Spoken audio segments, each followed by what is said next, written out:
सबसे पहले तो मैं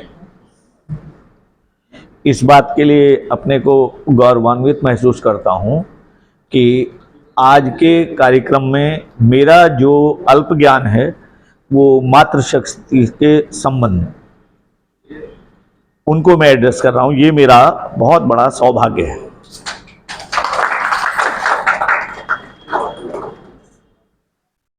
दूसरा एक त्रुटि है, मैं तो उसे त्रुटि मानता हूं कि पिछले वर्ष 11, 12, 13 मार्च में कार्यक्रम एक चौधरी चरण सिंह विश्वविद्यालय में हुआ और उसमें मेरठ के जनमानस का बहुत बड़ा सहयोग था। हमारे विनोद भारती जी का बहुत बड़ा उसमें सहयोग था। कहेंगे नहीं लेकिन हमें पता है कैसा सहयोग।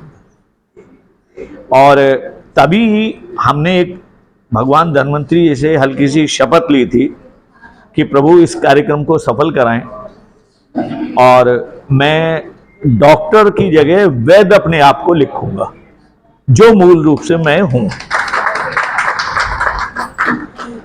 कार्यक्रम बहुत सफल हुआ, अद्भुत हुआ, जिसमें यूजी पीजी के 1200 से 1300 1400 स्टूडेंट्स जो हैं वहाँ प्रेजेंट रहे। 12 14 पेपर वहाँ प्रेजेंटेशन हुए। तो मैं निवेदन करूँगा कि यहाँ मुझे वैद्य के रूप में ही मेरी बात सुनी जाए। आयुर्वेद का जब हम चर्चा करते हैं तो आयुर्वेद का जो अगर हम परिभाषित करें उसे आयु का वेद, कि जो आयु के बारे में हमें कैसे स्वस्थ रहें, कैसे दीर्घायु हों। और हमारे यहाँ जो हमारे ऋषि मुनियों ने कल्पना की है और जो पहले आशीर्वाद भी मिलता था जब पैर छूते थे, शतायु 100 साल जीव, तो इससे कल्पना कि हम स्वस्थ रहें, दीर्घायु हों, और रोगों की तो हमने कल्पना ही नहीं की है। और छोटे छोटे जो हमारी बातें हैं आज भी, अभी जैसे मैडम बता रही थी और डॉक्टर मंजुला जी ने उस बात को जोड़ा, मैं उनसे कह भी रहा था, मैंने कहा मेरा एक पॉइंट जो है आपने पहले शेयर कर लिया। देखिए, ब्रूशिंग का उसका हमें जो भी अच्छी चीज है जहां से मॉडर्न से मिल रही है, कहीं से भी मिल रहा है, ज्ञान जो है वो सभी जगह अद्भुत है। उसको हम क्रिटिसाइज ना करें और अपने में जो हमें उससे लाभ मिलता है उसको ग्रहण कर लें। हम तो जब कक्षा 7 और 8 में थे तो एक निबंध आता था और आज के समय में वो बहुत ज्यादा चरितार्थ हो रहा है। विज्ञान के परिणाम, लाभ और हानि। आज विज्ञान बहुत अच्छा, लेकिन अति जो हो रही है उसकी वो नुकसान में ज्यादा। आपने देखा होगा, मैं इस चीज को कुछ एनालिसिस भी करता हूं। जो हमारे राजनेता होते हैं वो बहुत जल्दी बीमार हो जाते हैं, क्योंकि लाइफ स्टाइल, आज का जो मेरा यहां छोटा सा अल्प जो मेरा चर्चा है वो लाइफ स्टाइल के ऊपर है। हम जितना एसी का ज्यादा इस्तेमाल करेंगे, रेडिएशन निकलती है उसमें से, उतना ही हम ज्यादा अपने आप को बीमार करेंगे। त्वचा रोग से भी पीड़ित हो जाते हैं, कैंसर भी कहीं ना कहीं असर करता है, और बहुत सारी चीजें करना चाहिए हमें, लेकिन बहुत अधिक नहीं। ऐसे ही हम ये जो मोबाइल जी है, इसका जरूरत से ज्यादा इस्तेमाल करें। आज नई जनरेशन 12 साल 15 साल के बच्चे के, 8 साल के बच्चे के आंखों पे चश्मा लग रहा है। हमारी जो मेरुदंड है, जिसे हम स्पाइन बोलते हैं, पूरा जो मेरुदंड है, जो सर्वाइकल आजकल आम परेशानी है, वो सब क्योंकि हमारी लाइफ स्टाइल ऐसी। बच्चे जो जॉब करते हैं कंप्यूटर पे, लैपटॉप पे ज्यादा ही। अब ऐसा तो नहीं है जॉब नहीं करें, वो क्यों नहीं करें जॉब, तो लेकिन अति हर चीज। अभी एक आया था मेडिकल टाइम्स में ही वो समाचार कि एक लड़की यंग एज में, रूस का या अमेरिका का कहीं का वतन था, वो रात को लाइट ऑफ किया उसने और मोबाइल 1-1, 2-2 घंटे चलाती थी। उसकी आंखों की रोशनी चली गई और दुनिया भर की रिसर्च हुई। लास्ट में ये जाके पता चला कि ये कारण रात को अंधेरे में मोबाइल चलाना था। अभी जैसे कि इस्तेमाल करना चाहिए, क्योंकि शुरू से हमारे यहां शास्त्रों में भी वर्णन है, जल ही जीवन है। और इस समय जो सन स्ट्रोक हो रहे हैं, टेम्परेचर बढ़ रहा है, शरीर से पसीने के रूप में पानी कम हो रहा है, तो हम थोड़ा थोड़ा पानी। आपने देखा होगा कि पहले पानी से लोग बहुत कम बीमार होते थे। आज हमारे यहाँ पहली प्रायोरिटी होती है बिस्लरी। घड़े के पानी से कोई बीमार नहीं होता था, कुएं के पानी से कोई बीमार नहीं होता था। और जो पानी को पीने का सोर्सेज है, वो हमारा बहुत ही गलत हो रहा है। मैं कोट कर रहा हूं उस महर्षि को जो 5000 वर्ष पहले ये बात कह के गए हैं, महर्षि वाग्भट। उन्होंने साफ लिखा कि जितना उसका डेप्थ, जितनी उसकी चौड़ाई पानी के बर्तन की अधिक होगी, नीचे उसकी गोलाई में चौड़ाई कम होगी, उतना ही वो ज्यादा खतरनाक। आप देखिए पहले घर में लोटे होते थे, लोटे से हम पानी पीते थे, आज हम गिलास से पानी पीते हैं। बहुत नुकसानदायक। हम घर में कम से कम, बाहर तो नहीं, ये छोटी छोटी चीजें जिससे हम अपने आप को, जो हमारी पाचन तंत्र है, डाइजेस्टिव सिस्टम है, उसका हम बहुत कुछ ठीक रख सकते हैं। और आप करिए 1 हफ्ते प्रैक्टिकल, अगर ना उससे आराम मिले तो देखिए कि सुबह हम उठते हैं, हमें किसी को दिखाना थोड़ी है, हम एक लोटा ले लें, लोटे में पानी पीना है, 1 लोटा पानी पिए, लेकिन ओक से पिए, कजली बनाकर उससे पानी पिए।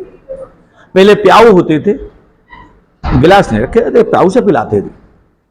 हमारे गुणोधर्म कि चिकित्सक को कैसा होना चाहिए, महर्षि सुश्रुत ने सुश्रुत संहिता में श्लोक संख्या 25, 44 और 45 में अब से 5000 6000 वर्ष पहले ये कहा कि रोगी के साथ चिकित्सक का व्यवहार अपनी संतान की तरह होना चाहिए। आज कौन कर रहा है? मैं ऑफ द रिकॉर्ड कर रहा हूं इस बात। डॉक्टर मंजुला लगनपाल जी जैसे तो बहुत कम रह गए अब। और डॉक्टर साहब कितनी नेचर के नजदीक रहती होंगी, मैं आज इन्हीं कोट कर रहा हूं। मैंने 40-42 साल पहले भी इनको ऐसे ही देखा था, आज भी अपने आप को, शरीर को ऐसे ही रखते। मेजर साहब को पहले भी हम ऐसे ही देखते थे, आज भी है।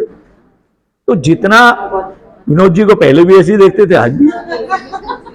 तो हम जितना नजदीक हम नेचर के रहेंगे उतना अच्छा है। चिकित्सक के लिए वहां यही बात जो मैं आपसे बता रहा था, मैंने अपने क्लिनिक पे अपने लिए कि ईश्वर हमें सद्बुद्धि दिए रखे, मैंने अपनी चेयर के पास ही लगा रखा वो महर्षि सुश्रुत का श्लोक।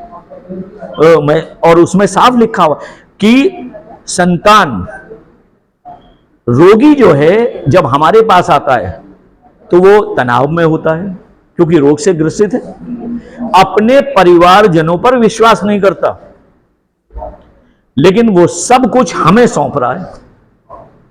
एक चिकित्सक को उसने इतना विश्वास किया तो सब कुछ उसको सौंप दिया। तो हमें भी वहां यह कहा गया है कि उसे, उस रोगी के साथ हमें संतान का व्यवहार करना चाहिए कि जैसे हम, मेरे बच्चे को भी कुछ हो जाए एकदम भागा दौड़ी कर दे, तो वो रोगी जो है वो भी हमारी संतान की तरह हमें। और मैं एक बात इसमें और ऐड करता हूं, ये मेरी अपनी पर्सनल वो है, संतान तो पैसे भी नहीं देती, रोगी तो हमें पैसे भी देता है, तो हमें तो और उसके साथ आउट ऑफ वे जाके बात करना चाहिए, ज्यादा अच्छा करना चाहिए। तो ऐसी चीजें, आज 3 चीज हमारे लिए सबसे भयंकर हैं और तीनों चीज ऐसी हैं कि जिनसे कोई भी नहीं बच सकता, मैं भी नहीं बच रहा, लेकिन हम उनको कैसे कम मात्रा में, कैसे उसको दूसरे रूप में हम इस्तेमाल करें। और तीनों चीज जो है उनका जो रंग है वो वाइट है, सफेद रंग है। आलू, चीनी और गेहूं। गेहूं जैसे हम इस्तेमाल कर रहे हैं, गेहूं में मैं नहीं कहता कि भाई हमारे जिसके जितने सोर्सेज हैं, लेकिन 2 सोर्सेज तो ऐसे हैं जो हम मध्यम वर्ग भी और जो बिल्कुल जमीनी स्तर वाला है वो भी उसको इस्तेमाल, कि हम गेहूं में जौ 1 मुट्ठी और 1 मुट्ठी चना ये मिला लें, उसका जो दोष है वो बहुत कुछ शांत हो जाए। मेरे से डॉक्टर साहब, पिताजी मेरे ये वृतांत सुनाते थे, और पुराने जो लोग हैं उनको ये थोड़ा थोड़ा ध्यान भी आएगा। हम लोग इंतजार करते थे, वो बताते थे कि जब इंतजार करते थे कि कोई मेहमान आएगा, घर पे कोई अतिथि आएगा तो हमें गेहूं की चीजें खाने को मिलेंगी, और नहीं तो जौ मटरा चलता था। और सीधा साधा एक सिद्धांत था कि मोटा खाओ और मोटा पहनो। आज वो सब दिन, रोटी बिल्कुल वाइट होनी चाहिए, क्या उसमें पता नहीं क्या क्या मिला हुआ। होटल पे ही हमें खाना खाना है, सब्जी निम्न से निम्न ग्रेड की होगी। कभी कभी जाना चाहिए लेकिन बचना चाहिए। लाइफ स्टाइल जितनी हमारी ठीक होगी उतना ही डॉक्टरों से दूरी बनी रहेगी और स्वस्थ रहेंगे।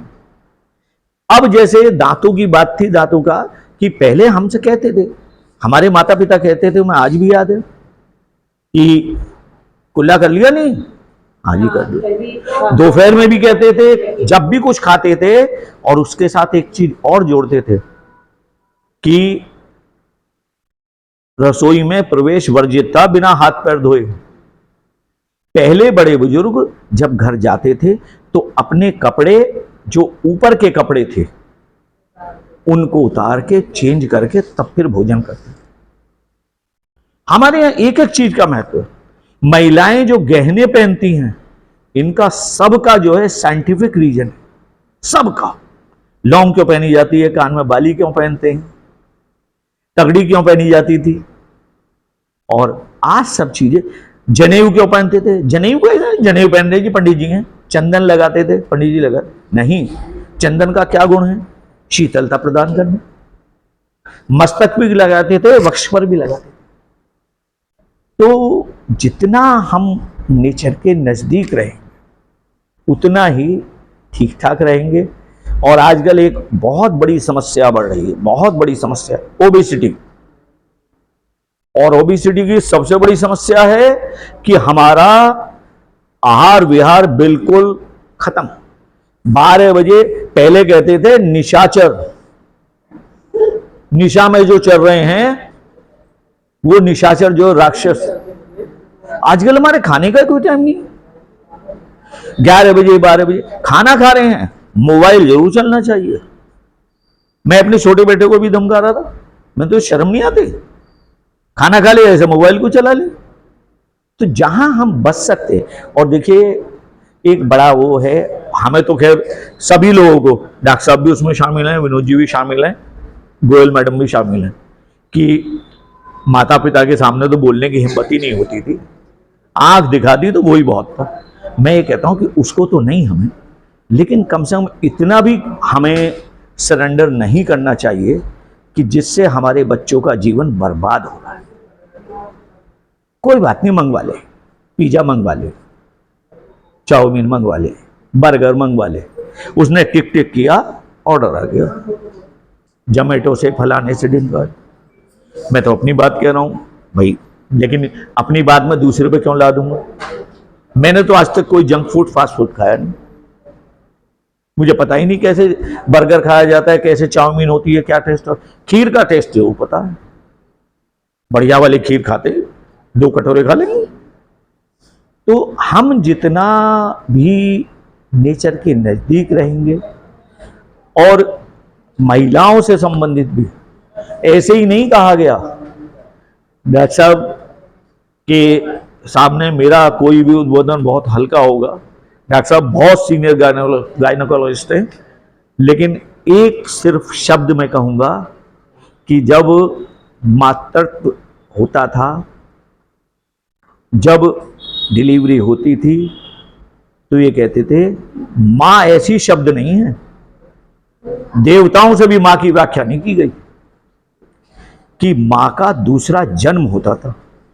और गांव की भाषा में ये कहते थे कि अपना खून पिला के मां संतान को जन्म देती है। तो उस ऋण को तो कोई उतार ही नहीं सकता, मां के ऋण।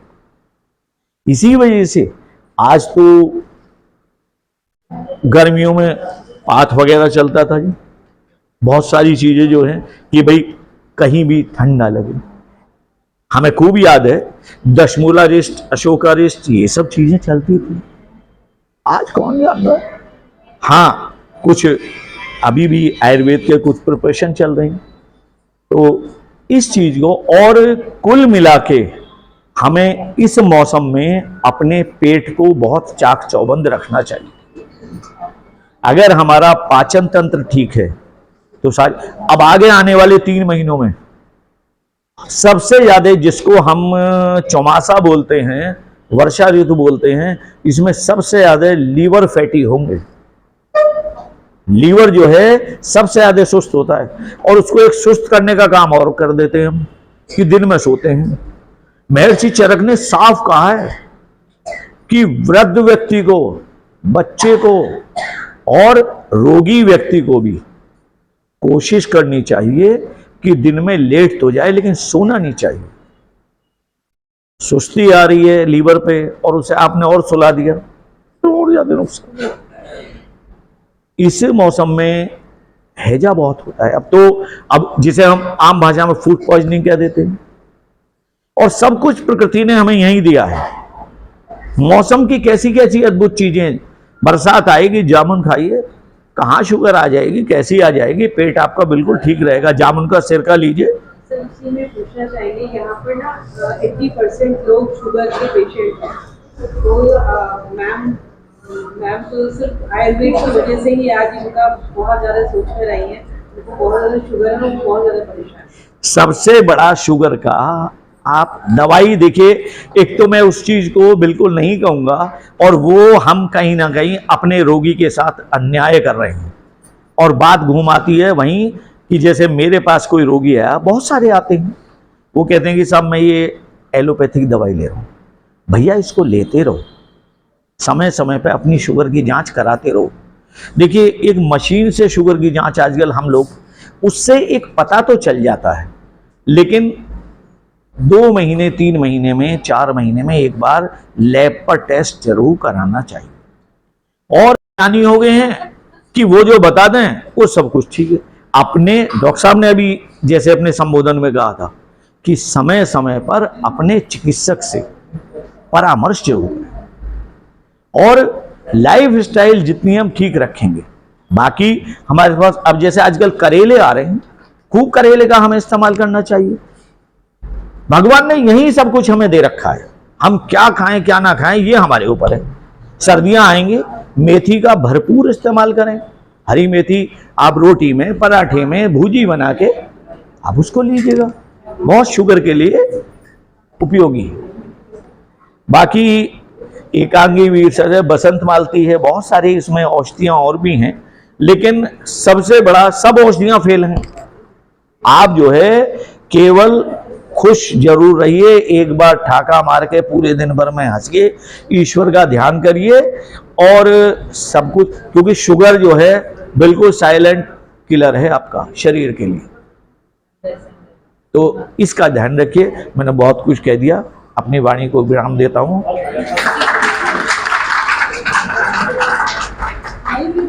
किसी का कोई प्रश्न है तो डॉक्टर साहब, सुबह सुबह में आजकल मैं शुगर की पेशेंट हूँ और मैं गांधी आश्रम का सिरका पीती हूँ, उससे मेरी शुगर बिल्कुल बैलेंस है, मेरी दवाई भी छूट गई है, वो ठीक है? खाली पेट सुबह लेना सिरका? देखिए, खाली पेट तो नहीं लेना चाहिए, क्योंकि वो कहीं ना कहीं आपको जो हमारा पित्त प्रकृति है उसको बढ़ाएगा। मगर मुझे ऐसी कोई प्रॉब्लम नहीं है, आप ले सकते हैं। इसका मतलब आपका शरीर नॉर्मल है और मैंने दवाई भी छोड़ दी है शुगर की, इधर एक 1.5 महीना हो गया। एक और बहुत अच्छी चीज है, भगवान शंकर को हम बिल पत्र चढ़ाते हैं।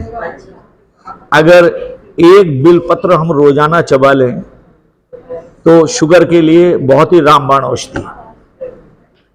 और किसी का कोई प्रश्न नहीं?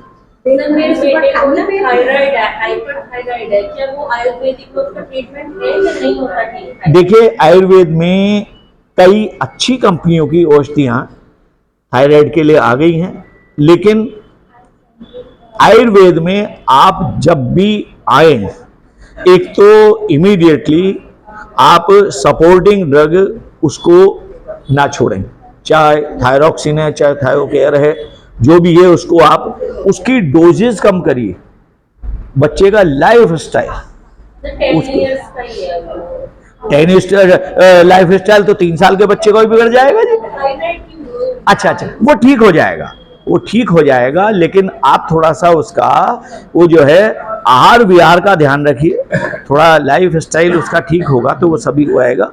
और बाकी जिसको भी आप बात करें उसकी कम से कम, मैं इस बात को बहुत हर जगह कहता हूँ, आजकल देखिए सब चीज़ें कंप्यूटर पे और लैपटॉप पे सब सर्च हो जाता है, जहाँ भी आप इलाज करें उसकी योग्यता का जरूर ध्यान रखें, क्योंकि आयुर्वेद का सबसे ज्यादा नुकसान जो हो रहा है वो फलाना बैठा था, वो फलाना बैठा था, वो बहुत नुकसान था। और एक हमारे, मैं इस बात को ऑफ द रिकॉर्ड कर रहा हूं, आयुर्वेद का नुकसान आयुर्वेद का ग्रेजुएट सबसे ज्यादा कर रहा है। वो इस वजह से हम शॉर्टकट, हम लोगों को स्टेरॉइड पीस के दे रहे हैं।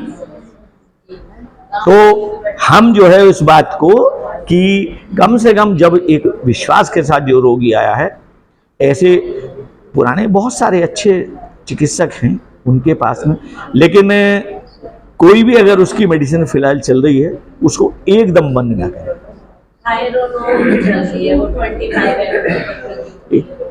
एक बार उसके बारे में रिपोर्ट्स के साथ में किसी भी अच्छे आयुर्वेद के परामर्श कर लीजिएगा। किसी भी अच्छे सर आपसे मैं देखिए ये तो यहाँ नहीं कहूँगा, मैं यहाँ ये बात नहीं कहूँगा। नहीं, हमने इसीलिए यहाँ पर चुन के बुलाया है। सर शुगर का शुगर वाले भी ले सकते हैं। आजकल एक हवा बना रखा है कि च्यवनप्राश नहीं लेना चाहिए, च्यवनप्राश। और साहब अब जो बिना शुगर का जो किसी पुस्तक में नहीं लिखा हुआ। धन्यवाद सर, बहुत बहुत धन्यवाद।